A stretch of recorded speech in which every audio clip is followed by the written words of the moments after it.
আমাদের দুর্ভাগ্য হলো একটা নির্বাচিত সরকার এসেছে, বাংলাদেশের জনগণ ভোট দিয়ে বিএনপি সরকার গঠন করেছে।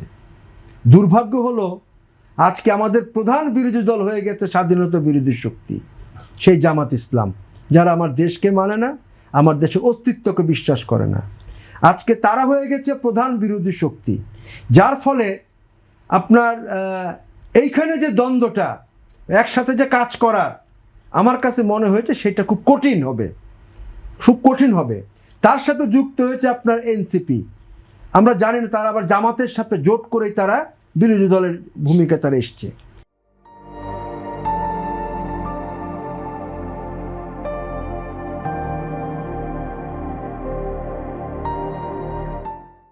আমাদের কথা হলো যে নিশ্চয়ই সরকার যদি কোনো ভালো পদক্ষেপ গ্রহণ করে, দেশের স্বার্থে যদি কোনো পদক্ষেপ গ্রহণ করে, অবশ্যই রাজনৈতিক দল হিসেবে সেটাকে আমরা সহায়তা করতে পারবো।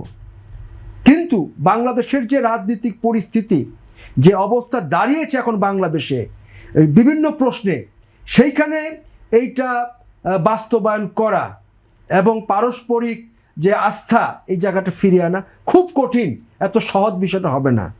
কারণ এইখানে একটা বিষয় কিন্তু পরিষ্কার আপনাদেরকে বুঝতে হবে, সেটা হলো যে আপনাকে শ্রেণী দৃষ্টিভঙ্গিতে দেখতে হবে। আপনি দেখেন আজকে বিএনপির সাথে জামাতের দ্বন্দ্ব হচ্ছে, এটা সম্ভব যে দ্বন্দ্ব হচ্ছে আজকে। আবার একসময় বিএনপি জামাত তারা কিন্তু একসাথে সরকারও গঠন করেছে।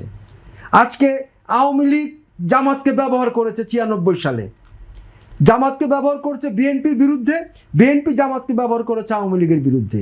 এবং এই যে এই রাজনীতির ক্ষেত্রে যে পরিস্থিতি তৈরি এই শাসক দলগুলো করেছে, তারই বহিঃপ্রকাশ আমরা দেখতে পাচ্ছি।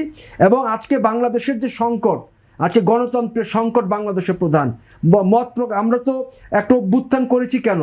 আমি যেন স্বাধীনভাবে কথা বলতে পারি। ভোট আমি দিলাম, ঠিক আছে, ভোটটা একটা যতটুকু সম্ভব বাংলাদেশের পরিপ্রেক্ষিতে যতটুকু সম্ভব ভোট একটা হয়েছে, সেটা আমরা খারাপ বলছি না, ভোট একটা হয়েছে। কিন্তু আমার মত প্রকাশের স্বাধীনতা, আমার গণতান্ত্রিক অধিকার, এই জায়গাগুলোতে আমাকে নিশ্চিত করতে হবে। এখন এই জায়গাগুলোতে সরকার যদি নিশ্চিত করে এবং গণতান্ত্রিক আপনার আদর্শ বা কিংবা আমার মতের যদি সুযোগ থাকে, তাহলে মত প্রকাশের স্বাধীনতা থাকে, অবশ্যই এক্ষেত্রে সরকারকে সকল বিরোধীদের সহযোগিতা করা উচিত। কিন্তু সেটা আপনাকে রাজনৈতিক দৃষ্টিভঙ্গিতে দেখতে হবে। সেই সহযোগিতা কি পাচ্ছে সরকার? সেটা তো আপনার পাবে না, তো এখন তো পাবে না, কারণ প্রধান বিরোধী দল যারা হয়েছে পার্লামেন্টে বা সংসদ তো একটা মুখ্য বিষয় আমাদের এখানে। আমরা সংসদীয় ব্যবস্থায় আমরা চলছি, তো সেই সংসদে একটা প্রধান বিরোধী দল হয়ে আছে তারা জামাত ইসলামী। তারা তো এখন তারা তাদের রাজনৈতিক স্বার্থে, তাদের পাওয়ার কোশ্চেনে তারা তো সরকারের সাথে ওইভাবে তারা মিলবে না। এবং এই জায়গাটাতেই সরকারের জন্য একটা চ্যালেঞ্জ, যে কিভাবে সে এটাকে পলিমিক্স করবে, কিভাবে এটাকে সে মেলাবে, সেটা সরকারের জন্য তাদের দৃষ্টিভঙ্গি এবং তাদের বিষয় সেইটা।